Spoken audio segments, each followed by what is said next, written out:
സ്വന്തം ഉമ്മേരെ മുഖത്ത് ആദ്യം ഒറ്റ അടി അടിക്കും. എന്തൊരു കുന്തം കൊണ്ട് കൊത്തുവന്ന് ആടിപ്പൊളിയല്ലേ ഇതിൻ്റെയൊക്കെ ബ്യൂട്ടി കോണ്ടസ്റ്റന്റ് ആയ സൗന്ദര്യ റാണി പറഞ്ഞ വർത്തമാനം.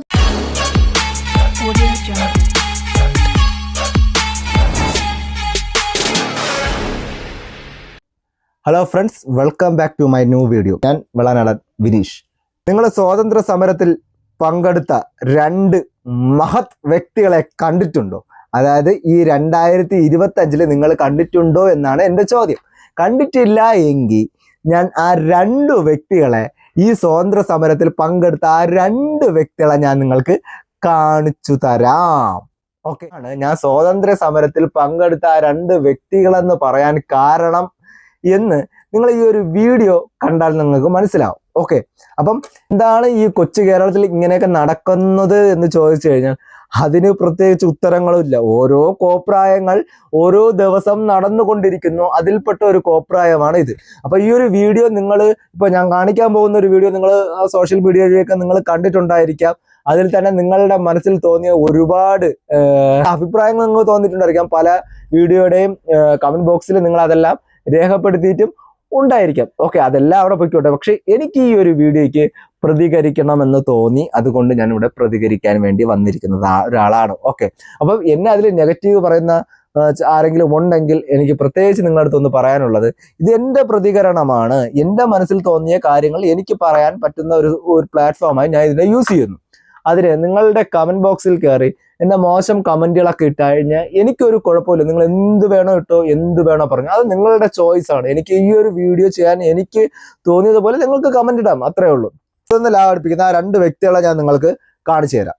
കണ്ടിട്ട് ഞാൻ ബാക്കി ഓരോ കാര്യങ്ങൾ വഴിയെ പറഞ്ഞ് മനസ്സിലാക്കി തരാം.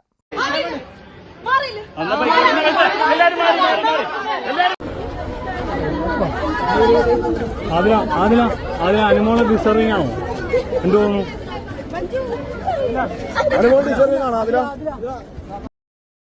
അപ്പം ഈ രണ്ടു പേരാണ് സ്വാതന്ത്ര്യ സമരം കഴിഞ്ഞ് വരുന്ന ആ രണ്ട് മഹത് വ്യക്തികൾ എന്ന് പറയുന്നത്.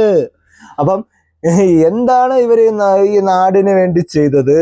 എന്താണ് ഇവരുടെ ക്വാളിറ്റി മീൻസ് എന്തൊക്കെ നല്ല പ്രവൃത്തികൾ ഇവർ ഇവിടെ ചെയ്തിട്ടുണ്ട് എന്നുള്ളൊരു ചോദ്യം മാത്രമാണ് എനിക്കിവിടെ ചോദിക്കാനായിട്ടുള്ളത്. കാരണം ഇത്രയും പേര് ഇവരെ ചെന്ന് സ്വീകരിക്കുന്നു, അവർ ജയ് വിളിക്കുന്നു എന്നുള്ള കാര്യങ്ങൾ അത് അവരുടെ ഇഷ്ടം. പക്ഷേ നമ്മൾ ഒരാളെ ഇഷ്ടപ്പെടുമ്പോൾ അവരിലെ എന്തെങ്കിലും ക്വാളിറ്റി നമ്മൾ കണ്ടിരിക്കണം. ഓക്കെ, അവർക്ക് ക്വാളിറ്റി ഉണ്ടായിരിക്കും, നല്ലൊരു ഗെയിം കളിച്ചവരാണ്, ഓക്കെ, അതാണ് അവരുടെ ക്വാളിറ്റി എന്ന് നിങ്ങൾ പറയുന്നു, ഞാൻ സമ്മതിക്കാം, ശരി, വെച്ച് തരാം. പക്ഷേ ഇവരുടെ കുറച്ച് കാര്യങ്ങൾ കൂടെ ഞാൻ നിങ്ങളുടെ അടുത്ത് പറഞ്ഞു കഴിഞ്ഞാൽ ഇവരുടെ ആ ക്വാളിറ്റി എല്ലാം, കംപ്ലീറ്റ് ക്വാളിറ്റി അവിടെ തിരിഞ്ഞു വീഴും. മനസ്സിലായില്ലേ? ഇവരെ പൊക്കി പറഞ്ഞ് കമന്റ് ഇടുന്നവരെല്ലാം അവിടെ ഉത്തരം പറയണം, നിങ്ങളും അങ്ങനെ ഒരാളാണോ അല്ലയോ എന്ന്. മനസ്സിലായില്ലേ? ഞാൻ ബാക്കി വീഡിയോസും കൂടെ കാണിച്ചു തരാം. എന്നിട്ട് ഇവരെ കുറിച്ച് പറയാനുള്ള, ഞാൻ പറയുന്നതല്ല, ഇവര് തമ്മിൽ ചർച്ച ചെയ്യുന്ന കാര്യം ഞാൻ നിങ്ങൾക്ക് കിട്ടിത്തരാം. ഇവര് ഇപ്പം ഞാൻ ഒരുപാട് വീഡിയോസ് കണ്ടിട്ടുണ്ടായിരുന്നു കേട്ടോ. ഇവര് ഇരിപ്പാണ്, ഇതാണ് ബാക്ക് സ്റ്റേജ് എന്നൊക്കെ പറഞ്ഞ കുറെ വീഡിയോ, അതായത് പിന്നിൽ നിന്ന് അനുവിനെ കുത്തി എന്നൊക്കെ കുറെ കാര്യങ്ങൾ ഞാൻ കണ്ടിട്ടുണ്ടായിരുന്നു. എന്റെ മറ്റേ നമ്പർ എഴുതി കൊടുത്ത വിഷയങ്ങളില്ലേ, അതെല്ലാം പറഞ്ഞിട്ടുണ്ടായിരുന്നു. പക്ഷെ അതെല്ലാം കണ്ടപ്പോഴും ഇവർ ഇത്രയും ജനങ്ങൾ ക്രൂശിക്കുമ്പോഴും ഇവര് തിരിച്ച് ജനങ്ങളൊന്നും പറയുന്നില്ല. അത്രയ്ക്ക് നല്ല മനുഷ്യരാണെന്നാണ് നമ്മുടെ സമൂഹം ഇവരെ അംഗീകരിച്ചു വെച്ച്. അത് ഞാൻ ഇപ്പം പൊളിച്ചടുക്കി തരാം. ഇവർ എങ്ങനെയുള്ള ആൾക്കാരാണെന്ന് ഞാൻ കാണിച്ചു തരാം. അത് അവര് മുമ്പ്, അതായത് ബിഗ് ബോസിൽ പോകുന്ന മുമ്പ് അവരിട്ട വീഡിയോ തന്നെയാണ് അല്ലേ, അത് ഞാൻ കാണിച്ചു തരാം. പക്ഷെ അതിനു മുമ്പ് കുറച്ച് കാര്യങ്ങളും കൂടെ പറയാനുണ്ട്. അതുകൊണ്ട്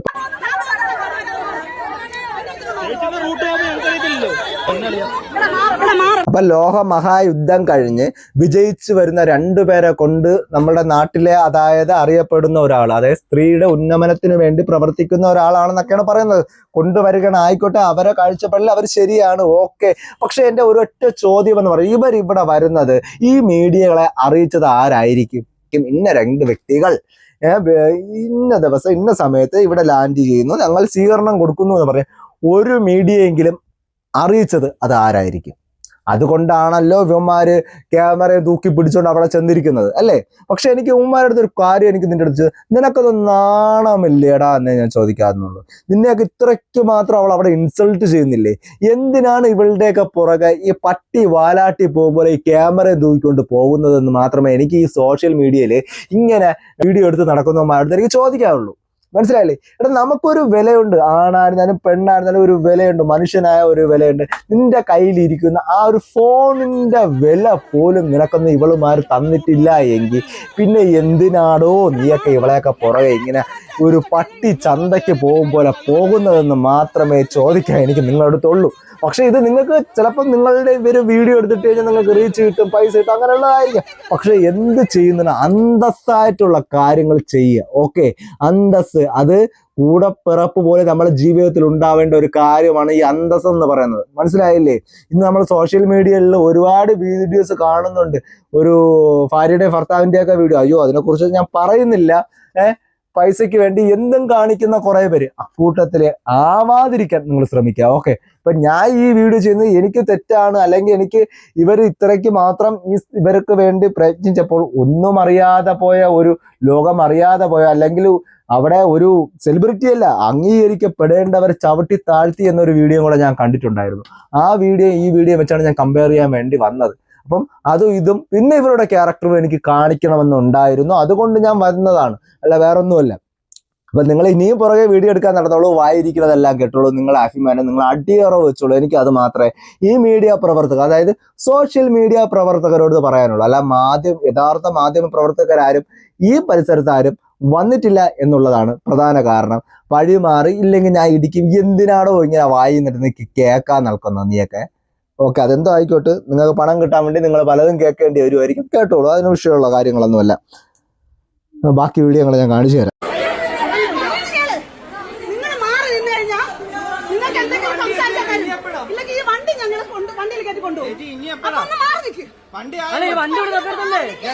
അതായത് ചേച്ചി പറയണത് ഇപ്പം ഇവർക്ക് പേഴ്സണൽ സ്പേസ്, അതായത് ഇവരെ ഇങ്ങനെ നടുക്ക് നിർത്തിയിട്ട് എല്ലാവരും കൂടെ ഒരു 10 അടി ദൂരം അകലിക്കുക. അപ്പൊ ഇവർ ഫോക്കസ്ഡ് ആവും. അതാണ് ഇവരുടെ ഉദ്ദേശം. മനസ്സിലായി? ഇവരുടെ ഉദ്ദേശം അതാണ്. അതായത് പെൺപിള്ളേരുടെ അല്ല കേട്ടോ, ഈ സെക്യൂരിറ്റി ഗാർഡിന്റെ ഉദ്ദേശം അങ്ങനെയാണ്. ഇത് മറ്റേത് ഇപ്പൊ അങ്ങനെയല്ല, മറ്റേ ഈ കടന്നൽക്കൂട്ടിൽ കല്ലിട്ടവരെല്ലാം കൂടെ ചെന്ന് ഇങ്ങനെ ഒട്ടി നിൽക്കുന്നു. പക്ഷെ അതാകുമ്പോൾ വലിയ ഇത് കാണില്ലോ, എല്ലാവർക്കും വീഡിയോ കിട്ടണ്ടേ, എല്ലാവർക്കും വീഡിയോ കിട്ടേണ്ട കാര്യമല്ലേ ചേച്ചി പറയുന്നത്. നിങ്ങൾ അവരെ നിർത്തിത്തരാം, ഞാൻ തരാം, അവരെ തരാം എന്നാണ് പറയുന്നത്. അതായത് അവരെ സെന്ററിൽ നിർത്തി തരാം. നിങ്ങൾ ഓരോ അടി വെച്ച് ആ അകലം മാറി ഇങ്ങനെ നിൽക്കുമ്പോൾ ലോകത്തുള്ളവർക്കുള്ള എല്ലാവർക്കും വീഡിയോ വന്ന് എടുക്കാം. ഓക്കെ, നിർത്തി തരാം. ഇല്ലെങ്കിൽ എന്ത് ചെയ്യുമെന്നറിയാമോ? ഞാൻ കാറി കയറ്റി കൊണ്ടുപോകും. ആർക്കാ നഷ്ടം? വീഡിയോ എടുക്കാമെന്ന് ചേട്ടന്മാർക്കാണ് നഷ്ടം. മനസ്സിലായില്ലേ? അല്ലാതെ അവിടെ പബ്ലിസിറ്റി അല്ല അവർ ആഗ്രഹിക്കുന്നത്. നിങ്ങൾ പാവം കഞ്ഞ ഒടിച്ച് പോട്ടെ എന്ന് മാത്രമേ അവരവിടെ ചിന്തിക്കുന്നുള്ളൂ. അത് അവരുടെ ചിന്ത. ഓക്കെ, അത് ശരിയായിരിക്കാം. പക്ഷേ എന്തിനാണോ ഇങ്ങനെ വല്ലവളെയൊക്കെ വായി കേൾക്കാൻ വേണ്ടി ചിന്തിക്കുന്നത്? ഞാൻ ഒരിക്കൽ പറയും, എനിക്ക് വേണ്ട, ഇത് കേൾക്കും തോറും വീണ്ടും വീണ്ടും അത് പറഞ്ഞു പോകുന്നു. അത് എൻ്റെ തെറ്റല്ല. ഓക്കെ, അത് നിങ്ങൾ ക്ഷമിക്കുക. ഇനി കുറച്ച് കാര്യങ്ങളും കൂടെ എനിക്ക് കാണിക്കൊണ്ട് കാണിച്ചു തരാം.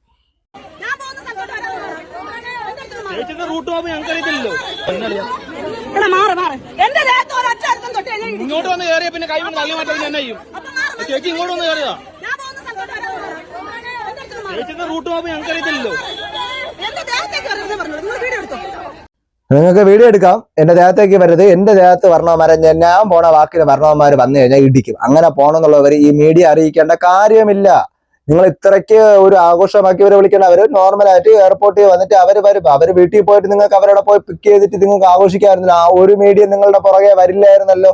ഒരുത്തരും നിങ്ങളുടെ പുറകെ വീഡിയോ എടുക്കാൻ വരില്ലായിരുന്നു. ഇതെല്ലാം ചെയ്തു വെച്ചിട്ട് ഈ വെറും ഷോ വർത്തമാനം പറയരുത്. ഇതിനിടയ്ക്ക് ഒരു വീഡിയോ ഉണ്ട്, വരൂ കൊണ്ടുവരൂ എന്നും പറഞ്ഞൊരു വീഡിയോ.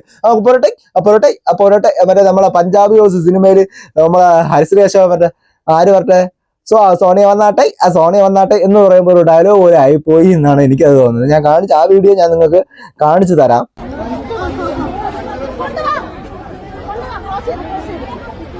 ഇതൊക്കെയാണ് നമ്മുടെ നാട്ടിൽ നടക്കുന്ന യഥാർത്ഥ കാര്യങ്ങൾ. ഇവര് സ്ത്രീകൾക്ക് അത്രയും കഷ്ടപ്പെട്ടെന്നൊക്കെയാണ് പറയുന്നത്. എന്തോ ആയിക്കോട്ടെ, അതിന്റെ വിഷയത്തിലോട്ടൊന്നും ഞാൻ പോകുന്നില്ല. അവരെ കഷ്ടപ്പെട്ടതും കഷ്ടപ്പെടാതിരിക്കാതെ അവരുടെ നല്ലതിന് എന്തായാലും അവർക്ക് നല്ല രീതിയിൽ സോഷ്യൽ മീഡിയയിൽ നാട്ടുകാർ അറിഞ്ഞു, അവരെന്നെ ചെറിയൊരു വീഡിയോ ഇട്ടാലും അവരും ഓക്കെയാണ്, അവർ ലൈഫ് സെറ്റിലാണ്. അവരും ഓക്കെ.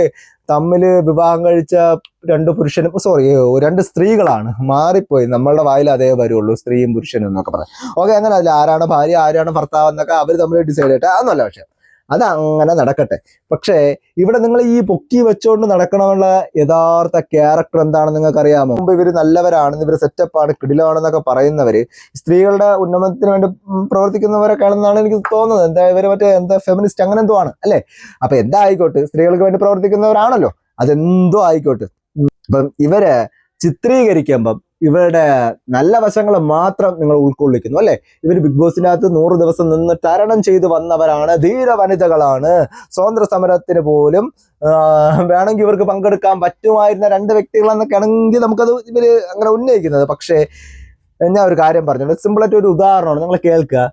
ഇപ്പം ഞാൻ ഒരാളെ വിവാഹം കഴിക്കുകയാണ്, ഒരു പ്രേമ വിവാഹം കഴിക്കുകയാണ്. ഞാൻ ഇപ്പൊ സെപ്പറേറ്റ് ആണ് താമസിക്കുന്നത്. ഓൾറെഡി എൻ്റെ വീട്ടുകാർക്ക് അതിന് താല്പര്യമുണ്ടാവില്ല. ഞാൻ ഓൾറെഡി ഇവരെ പോലെ ആണോ എന്ന് വെച്ചാൽ അല്ല, ഞാൻ ഒരു സ്ത്രീയെയാണ് ഞാൻ വിവാഹം കഴിക്കുന്നത് വെച്ചാൽ, എന്നാൽ പോലും വീട്ടുകാർക്ക് താല്പര്യമുണ്ടോ എന്ന് ചോദിച്ചു കഴിഞ്ഞാൽ അവർക്ക് കാണില്ല. അപ്പോൾ ഓക്കെ, അവർ കുറച്ച് നാളത്തേക്ക് നമ്മളത് സഹകരിക്കാനും മിണ്ടാനും ഇടപെടാനൊന്നും വരില്ല. പിന്നെ സ്വാഭാവികമായിട്ടും അവരുമായി നമ്മൾ ഓക്കെ ആവും. പക്ഷേ നമ്മളെ ഈ പിണങ്ങിയിരിക്കുന്ന സമയത്ത് സ്വന്തം ഉമ്മയെ കുറിച്ച് വേണ്ടാത്തത് പറഞ്ഞ് നടക്കാൻ എങ്ങനെ പറ്റുന്നടോ ഇവളുമാർക്ക്?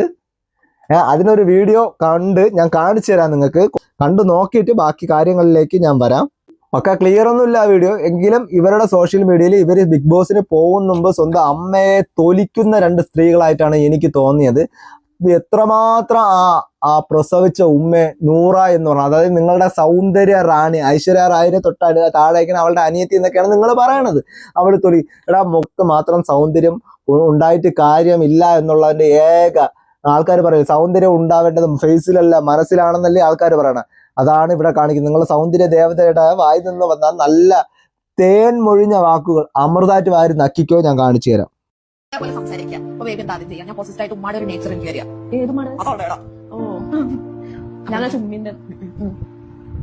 അമ്മയുടെ നേച്ചർ എനിക്ക് വരിക. അതായത് ആദ്യം പറയണു, മേര അമ്മായി അമ്മയുടെ നേച്ചർ എനിക്കറിയാം. ഈ അമ്മായി അമ്മ ആരാണ്? അമ്മായി അമ്മ ആരാണ്? നൂറേര ഉമ്മയെ കുറിച്ചാണ് ആദില പറയുന്നത്. ഓക്കെ, അപ്പം അതിന് മറുപടി ആയിട്ട് പറയുന്ന കുറച്ച് കാര്യങ്ങളും കൂടെ ഉണ്ട്. നിങ്ങൾക്ക് അത് ഞാൻ ക്യാപ്പിച്ചു തരാം. നിങ്ങളുടെ ബ്യൂട്ടി അല്ലെ, നിങ്ങളുടെ ബ്യൂട്ടി ദേവത എന്നല്ലേ നിങ്ങൾ വിശേഷിപ്പിക്കുന്നത്, സുന്ദരി റാണി. ഞാൻ ക്യാപ്പിച്ചു തരാം. ഞാൻ എന്ത് ചെയ്യുന്നില്ലേ? ഞാൻ മൂത്തടിച്ചിട്ട് ഞാൻ എന്താക്കും, തിരിച്ചു കൊണ്ടുവരാൻ നോക്കും. ടു യുവർ സെൽഫ് മൂത്തടിച്ച് തിരിച്ചുകൊണ്ടുവരാനാ ഇങ്ങനെ അതൊന്നും എനിക്ക് കോണ്ടാക്ട് ഇല്ലല്ലോ. ഞാൻ എന്ത് ചെയ്യും, ആദ്യം തന്നെ മുഖത്ത് വെച്ചടിക്കും. എന്നിട്ടൊരു എന്താ പറയാ, വല്ല ഇതില്ലേ കുന്തം പോലത്തെ സാധനം സ്വന്തം ഉമ്മേരെ മുഖത്ത് ആദ്യം ഒറ്റ അടി അടിക്കും. എന്നിട്ടൊരു കുന്തം കൊണ്ട് കൊത്തുവന്ന് അടിപൊളി അല്ലേ ഇതിന്റെ ബ്യൂട്ടി കോണ്ടസ്റ്റന്റ് ആയ സൗന്ദര്യ റാണി പറഞ്ഞ വർത്തമാനം ബാക്കിയും കൂടെ ഉണ്ട്, കേള്. ജന്മം നൽകിയ സ്വന്തം പെറ്റ ഉമ്മാനെ കുറിച്ചാണ് ഇവളൊക്കെ ഇവിടെ ഒന്ന് തൊലിക്കുന്നത്. ഇടി പൊന്നാര മക്കളെ, അവര് വിചാരിച്ചില്ലെങ്കിൽ നീയൊക്കെ ഈ തൊലിക്ക ഈ ലോകത്ത് ഉണ്ടാവില്ല എന്നുള്ള കാര്യം മാത്രം നീയൊക്കെ അത് മനസ്സിലാക്കുക. നിന്റെ ഈ തൊലിപ്പും വേറെ വാക്കെനിക്ക് പറയാൻ വരുന്നുണ്ട്, ഞാൻ പറയുന്നില്ല, മനസ്സിലായില്ലേ? നിന്റെയൊക്കെ ഈ മാതിരിയുള്ള ജീവിതത്തിന് നീ ഇറങ്ങി പുറപ്പെട്ടിട്ട് നിനക്ക് അങ്ങനെ തോന്നിയില്ലേ? അത് ആ സ്ത്രീ ഉണ്ടല്ലോ, ആ പറയുന്ന ഉമ്മ എന്ന് പറയുന്ന സ്ത്രീ 9 മാസം കഷ്ടപ്പെട്ട് അല്ലെങ്കിൽ അവര് ആ വേദന സഹിച്ച് നിന്നെ പുറത്തു വിട്ട ഒരു വേദന ഉണ്ട്, പ്രസവ വേദന. അത് സഹിച്ച് പുറത്തു വിട്ടു. ആ പ്രസവ വേദന കൊണ്ടൊന്നും തീർന്നില്ല അവരുടെ ജീവിതം എന്ന് പറയാൻ. നിന്റെ കൈ വളരുന്നുണ്ടോ കാല് വളരുന്നുണ്ടോ എന്ന് നോക്കി നിനക്ക് ഒന്ന് ചിന്തിക്കാനും നിനക്ക് പ്രവർത്തിക്കാനും ആവുന്ന സ്വന്തം തീരുമാനമെടുത്ത് നീ ഇവളോടെ പോകുന്ന കാലം ആവുന്നത് വരെയും അവരെ നിന്നെ വളർത്തിയില്ലേ? അതിന് നീ കൊടുത്ത ഏറ്റവും വലിയ മറുപടിയാണോ ഇത്? 10 ലൈക്കിന് 5 ഷെയറിന് വേണ്ടി സ്വന്തം അമ്മയെ സോഷ്യൽ മീഡിയയുടെ മുമ്പിൽ ഇട്ട് ഇങ്ങനെ പിച്ച് ചീന്താൻ മനസ്സ് നിനക്ക് എങ്ങനെ ഉണ്ടായി നൂറ? അതായത് നമ്മളുടെ വലിയ കേരള ജനതയുടെ നൂറ ഫാൻസിനോടാണ് ചോദിക്കുന്നത്, നിങ്ങളുടെ ഉമ്മയെ നിങ്ങളും ഇതേപോലെ ഇൻസ്പയർ വെച്ച് ചെയ്യാറുണ്ടോ? സോദരന്മാരെ, ഇവളെ നിങ്ങളെ സൗന്ദര്യത്തിന്റെ റാണി എന്ന് വിളിക്കുന്നുവെങ്കിൽ ഞാൻ വിളിക്കും ഇവളെ സൗന്ദര്യത്തിന്റെ റാണി എന്നല്ല. എന്താണ്, ഇവളെ വിളിക്കാൻ പ്രത്യേകിച്ച് പേരൊന്നും ഇല്ലെന്നായിരിക്കും നിങ്ങളുടെ ചിന്ത. പക്ഷെ വെറും തീട്ട കേസുകളാണെന്നേ ഞാൻ പറയുള്ളൂ. ഈ ഒരു വാക്ക് ഞാൻ ഇവിടെ പറയുന്നത് കൊണ്ട് നിങ്ങൾക്ക് ആർക്കും ഒന്നും തോന്നരുത്. ചില കാര്യങ്ങൾ ചില കറക്റ്റ് സമയത്ത് അത് യോജിക്കുന്ന രീതിയിലേ നമുക്കത് പറയാൻ പറ്റുള്ളൂ. ഇവരെ വീട്ടുകാർ എന്താണ് ഇവരോട് ഇത്രയും ചെയ്ത തെറ്റ് എന്ന് എനിക്ക് തോന്നുകയാണെങ്കിൽ, ഇവരൊരു സ്ത്രീ പുരുഷനല്ല. ഓക്കെ, ഈ പറയുന്ന രണ്ടുപേരും ഒരു സ്ത്രീ പുരുഷനാണ്. സാധാരണ ഒരു വീട്ടിൽ ചിന്തിക്കുന്ന കാര്യങ്ങളാണ് ഞാൻ പറയുന്നത്, സ്ത്രീ പുരുഷനല്ല. അപ്പൊ ഇവർ തമ്മിൽ സ്ത്രീകളാണ്, ഇവർക്ക് തമ്മിൽ ഒരുമിച്ച് ജീവിക്കണമെന്ന് പറയുമ്പോൾ ഒരു സാധാരണ ഒരു വീട്ടുകാർക്ക് തോന്നുന്ന ഒരു ഇതുണ്ട്, വികാരം എന്ന് പറയുന്നത്, ഒരു വിഷമ ഘട്ടമുണ്ട്. മറ്റുള്ളവരുടെ മുഖത്ത് നോക്കുന്നത്, പുറത്തിറങ്ങി നടക്കുന്നത്, നൂറ, നിന്റെ അമ്മ ഒരു മരുമകനെയാണ് ആലോചിച്ചത്, അല്ലാതെ ഒരു മരുമകളെ അല്ല മകൾക്ക് വേണ്ടി അവർ ആഗ്രഹിച്ചത്. അതേപോലെ നൂറയെ പോലെ തന്നെയാണ് ആതിരയുടെ. അപ്പൊ അവർക്കത് ഉൾക്കൊള്ളാൻ കഴിയത്തില്ല. മനസ്സിലായില്ലേ? മക്കള് എന്ത് തെറ്റ് ചെയ്താലും അത് ന്യായീകരിക്കാൻ വേണ്ടി ഉമ്മയും അച്ഛനും ഏത് അറ്റം വരെ പോകും എന്ന് പറയുന്ന ഈ പ്രസ്താവനയോടൊന്നും ഞാൻ യോജിക്കുന്നതല്ല. തെറ്റാണെങ്കിൽ തെറ്റാണെന്ന് പറഞ്ഞ് വെക്കുക. അപ്പൊ നിന്റെയൊക്കെ ജസ്റ്റ് ഈ കോപ്രായം എന്ന് പറഞ്ഞാൽ ഈ എന്താണ്, ഞാൻ പറയില്ല, ആ വാക്ക് പറയില്ല. ആ ഒരു സാധനത്തിന് വേണ്ടി സ്വന്തം ഉമ്മയെ വിട്ട് നീ പോയിട്ട് ആ പാവം സാധു സ്ത്രീയെ, നിന്നെ 9 മാസം നൊന്ത് പ്രസവിച്ച ആ സാധു സ്ത്രീയെ കുറിച്ച് ഇമാതിരി പറയാൻ പറ്റിയ ചെറ്റകൾ ഈ ലോകത്ത് വേറെ ഇല്ല. ഇവരെയാണ് ഇത്രയും കോടി ജനങ്ങൾ ഇവിടെ ആരാധിച്ച ഒരു ഷോയിൽ വന്നിരുന്നത് അല്ലേ? ഇത്രയും കോടി ജനങ്ങൾ ഇവിടെ കണ്ടത് അല്ലേ? സത്യം പറഞ്ഞ ഇവർക്ക് ആ ഷോയിൽ പോവാൻ എന്താ ഈ സത്യം? എനിക്ക് തോന്നുന്നു ഇവരെ പോലെയൊക്കെ ചെയ്ത് ഇതേപോലെയൊക്കെ ജീവിച്ച് സ്വന്തം വീട്ടുകാരെയും കുറ്റം പറഞ്ഞ് ബാപ്പ പീഡിപ്പിച്ചെന്നും പറഞ്ഞ് സോഷ്യൽ മീഡിയയിലിട്ട് ഇങ്ങനെ കുറെ വീഡിയോസ് ചെയ്താൽ നമുക്കും ഇതേ ബിഗ് ബോസിലൊക്കെ പോയി നമുക്ക് വലിയ ആളാവാൻ സാധിക്കും. അടിപൊളിയല്ലേ? ഇപ്പം ബിഗ് ബോസ് എന്ന ഷോയിൽ പോയി ഇതാണ് ഉള്ള ഏറ്റവും വലിയ ക്വാളിറ്റി എന്ന് എനിക്ക് തോന്നുന്നു. ഓക്കെ, എന്തായാലും നല്ല കാര്യം, അടിപൊളി, സൂപ്പർ ആയിട്ടുണ്ട്. അതിലെ നൂറ എന്ന് പറയുന്ന 2 മഹത് വ്യക്തികളെ കുറിച്ച് ഇനി കൂടുതലായിട്ടൊന്നും എനിക്കൊന്നും പറയാനില്ല. ഈ ഒരു വീഡിയോ കൊണ്ട് തന്നെ ആൾമോസ്റ്റ് അവർ ക്യാരക്ടർ മനസ്സിലാക്കാൻ പറ്റാത്ത ജനങ്ങളുണ്ടെങ്കിൽ നിങ്ങൾ പൊട്ടന്മാരാണ്. ഓക്കെ അല്ല, മറ്റു വീഡിയോ കണ്ടിട്ട് ലൈക്ക് കൊടുക്കുന്നില്ലേ? എന്തിനാണ് നിങ്ങൾ ലൈക്ക് കൊടുക്കുന്നത്? ഇവർ ഈ ഒരു ക്യാരക്ടറിനാണോ? നിങ്ങളെയൊക്കെ ഒരു ഉമ്മ നൊന്ത് പ്രസവിച്ചതല്ലേ സഹോദരങ്ങളെ? നമ്മളെ സ്വന്തം ഇഷ്ടപ്രകാരം നമ്മൾ ഒരു ജീവിതം തിരഞ്ഞെടുത്തപ്പോൾ ഒരു സ്വന്തം ഉമ്മ അതിനെ അംഗീകരിച്ചില്ല, സ്വന്തം ഉമ്മ അതിന് കൂട്ടു നിന്നില്ല എന്ന് പറഞ്ഞ് അവരെ ഇത്രമാത്രം അധിക്ഷേപിക്കാൻ വേണ്ടി അവർ എന്താണ് ഇവരോട് ചെയ്ത തെറ്റ്? എന്താ അമ്മിഞ്ഞപ്പാല് തന്നതാണോ? നിങ്ങൾക്ക് മുലപ്പാല് തന്നതാണോ അവർ തെറ്റ്? ആണോ? നിങ്ങളെ സംരക്ഷിച്ച് നൊന്ത് പ്രസവിച്ചതാണോ അവർ ചെയ്ത തെറ്റ്? എടോ, അവര് വിചാരിച്ചെങ്കിൽ ഈ 2 അവതാരങ്ങൾ ഇന്ന് ഭൂമിയിൽ ഉണ്ടാവില്ലായിരുന്നു. അവർക്ക് വേണ്ടെന്ന് ചിന്തിച്ചിരുന്നെങ്കിൽ നിങ്ങൾ രണ്ടും ഇന്ന് ആ ഉമ്മയെ കുത്തിത്തെളിക്കാൻ വേണ്ടി ഈ ഭൂമിയിൽ ഉണ്ടാവില്ലായിരുന്നു. പക്ഷെ ഇവരെ സപ്പോർട്ട് ചെയ്ത് നടക്കുന്ന സെലിബ്രിറ്റിക്ക് വേണ്ടി നടക്കുന്നവരെ ഞാൻ പറയുന്നില്ല. ദിയാസനെ ഞാൻ ഇതുപോലെ ഒരു അവസരത്തിൽ ഞാൻ കണ്ടിട്ടുണ്ട്. എപ്പോഴും പണ്ട് ജാസ്മിൻ വന്നപ്പോൾ ഇതൊരു പ്രതി ആൾക്കാരെയും കേക്ക് മുറിപ്പും ട്രോഫി കൊടുപ്പാറ്റൊക്കെ കണ്ടിട്ടുണ്ട്. അത് ഓക്കെയാണ്. അത് വ്യൂസിന് വേണ്ടി, ലൈക്ക് വേണ്ടി, ജനശ്രദ്ധ കിട്ടാൻ വേണ്ടിയും പല കാര്യങ്ങൾ ചെയ്യുന്ന ഒരാളാണ്. ഓക്കെയാണ്, അത് അങ്ങനെയാണ്. പക്ഷെ അതിൻ്റെ കൂടെ ചെന്ന് നിൽക്കുന്ന അല്ലെങ്കിൽ വീഡിയോ എടുക്കാൻ പോകുന്നവരുടെ അടുത്ത് എനിക്കൊരു കാര്യം പറയാനുണ്ട്. എന്താണെന്നറിയാമോ? നിങ്ങൾക്ക് ഞാൻ ഒരു പെൺകുട്ടിയുടെ ഫോട്ടോ ആദ്യം കാണിച്ചു തരാം. ഈ കാണുന്ന പെൺകുട്ടിയില്ലേ, ഈ പെൺകുട്ടിയുടെ ഫോട്ടോ നിങ്ങൾ കണ്ടിട്ട് ഈ പെൺകുട്ടി ആരാണെന്ന് നിങ്ങൾക്ക് മനസ്സിലാവുന്നുണ്ടോ?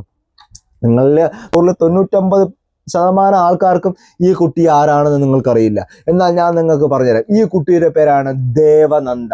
ഏത് ദേവനന്ദ? സിനിമയിൽ അഭിനയിക്കുന്ന ദേവനന്ദ അല്ല ഈ കുട്ടി എന്ന് പറയുന്നത്, അല്ലെ? ഈ കുട്ടി എന്ന് പറഞ്ഞാൽ ഒരു ജൂനിയർ വിഭാഗം ഓട്ടത്തിൽ എത്രാം സ്ഥാനം നേടി? 1ാം സ്ഥാനം നേടിയ ഒരു കുട്ടിയാണ്, അല്ലെ? അപ്പൊ ഈ കുട്ടി സാധാരണ നിങ്ങൾ ചോദിക്കും, ഈ സ്പോർട്സിൽ അത്ലറ്റിക്കിലൊക്കെ ഒരാൾ ഓടുന്നത് ഇത്രയ്ക്ക് വലിയ ചർച്ചയാക്കേണ്ട കാര്യമുണ്ടോ എന്ന്. പക്ഷെ ആ കുട്ടിയുടെ എഫേർട്ട് ഉണ്ടല്ലോ, ആ കുട്ടിയുടെ ആ ഒരു വിജയത്തിന്, ആ ഒരു മത്സരത്തിനോടുള്ള അതിയായ കഠിനമായ ആ ഒരു ആത്മാർത്ഥത, അതാണ് ആ കൊച്ചെടുത്ത് തെളിയിച്ചത്. ആ കൊച്ചിന് അടിവയറ്റിൽ പൂർണ്ണമായ ഒരു വേദന ഉണ്ടായിരുന്ന സമയത്താണ് എൻ്റെ പൊന്ന് സഹോദരങ്ങളെ ഈ ഒരു സംഭവം നടക്കുന്നത്. ആ സമയത്ത് ആ കൊച്ചിനെ ഹോസ്പിറ്റലിൽ അഡ്മിറ്റ് ആവണം. അപ്പോൾ ഡോക്ടർ പറയും നിനക്ക് ഓടാൻ പാടോ, നിനക്ക് ഇതേപോലെ ഓപ്പറേഷൻ ആവും. പക്ഷെ നാളെ അവളുടെ ജീവിതം എന്താവുമെന്നോ ഏതാവുമെന്നോ അവൾ ചിന്തിച്ചില്ല. അവൾ പറഞ്ഞത് എന്താണെന്നറിയാമോ? എനിക്ക് ഓടാൻ മതിയെന്ന്. അവൾ ആ ഓട്ടം ഓടി, സ്വന്തം വയറ്റിൽ ആ വേദന വെച്ചുകൊണ്ട് അവൾ ഓടി 1ാം സ്ഥാനം നേടി. ഈ കുട്ടിയെ നിങ്ങൾ എത്ര പേർക്കറിയാം? ദിയാസാന, എനിക്ക് നിന്നോട് ഒരു കാര്യം ചോദിക്കാനുണ്ട്. ഈ കുട്ടിയെ നീ പോയി കണ്ടിട്ടുണ്ട്? നിനക്ക് അറിയാമോ ഈ കൊച്ചാരെന്ന്? സത്യം പറയാൻ നിങ്ങൾ പ്രവർത്തിക്കേണ്ടതും നിങ്ങൾ മുന്നിലോട്ട് കൊണ്ടുവരേണ്ടതും ഇവരുടെ വിജയവും ഇവരെയും കുറിച്ചല്ലേ? നിങ്ങൾ പൊരുതി നേടിയ വിജയം എന്ന് പറയുന്നത് ഇതല്ലേ ദിയാസാന? ഇവർക്കല്ലേ നിങ്ങൾ കപ്പ് കൊടുക്കും? നിങ്ങൾ ഒരു 1000 കപ്പ് കൊടുത്താലും ജനങ്ങളെ നിങ്ങൾ അംഗീകരിക്കും. അല്ലാതെ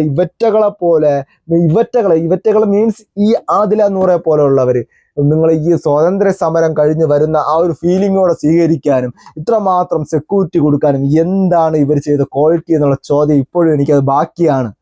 എന്താണ് ഇവരുടെ പ്രൊഫൈലിൽ കയറി നോക്കണം. ഇവരെ പഴയ വീഡിയോസ് നിങ്ങൾ കാണണം. സ്വന്തം വീട്ടുകാരെ അധിക്ഷേപിക്കുന്ന വീഡിയോ. എന്താണ് ഇവരുടെ ആ ഒരു കോപ്രായത്തിന് എന്നേ ഞാൻ പറയുള്ളൂ.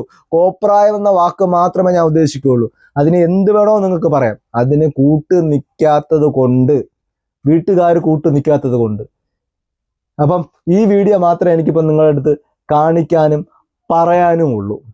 ഇതിനപ്പുറം എനിക്കൊരു വീഡിയോ പറയാനില്ല. ഒരു വീഡിയോ നിങ്ങളെ കാണിച്ചത് നമ്മൾ ഇപ്പോഴും ഈ ആദില നൂറ ആരാണെന്ന് അറിഞ്ഞിടാത്ത കുറച്ച് സോഷ്യൽ മീഡിയ ഉപയോഗിക്കുന്ന സുഹൃത്തുക്കളുണ്ട്. അവർ മനസ്സിലാക്കുക, അത്രമാത്രമേ എനിക്ക് പറയാറുള്ളൂ. സപ്പോർട്ട് ചെയ്യാൻ താല്പര്യമുള്ളവർക്ക് നിങ്ങൾക്ക് ഈ ഒരു വീഡിയോ ഷെയർ ചെയ്യാം. അത് മാത്രമല്ല, നിങ്ങൾ ഫേസ്ബുക്കിലാണ് ഈ വീഡിയോ കാണുന്നുണ്ടെങ്കിൽ, നിങ്ങൾ യൂട്യൂബ് ഉപയോഗിക്കുന്ന ഒരാളാണെങ്കിൽ നിങ്ങൾ ജസ്റ്റ് യൂട്യൂബിൽ കയറുന്നത് KU2 വ്ളോഗ്, അതായത് കുട്ടു വ്ളോഗ്സ് എന്നാണ് ചുരുക്കിയതിന്. ഇംഗ്ലീഷിൽ പറയുമ്പോൾ KU2 വ്ളോഗ് എന്നാണ്.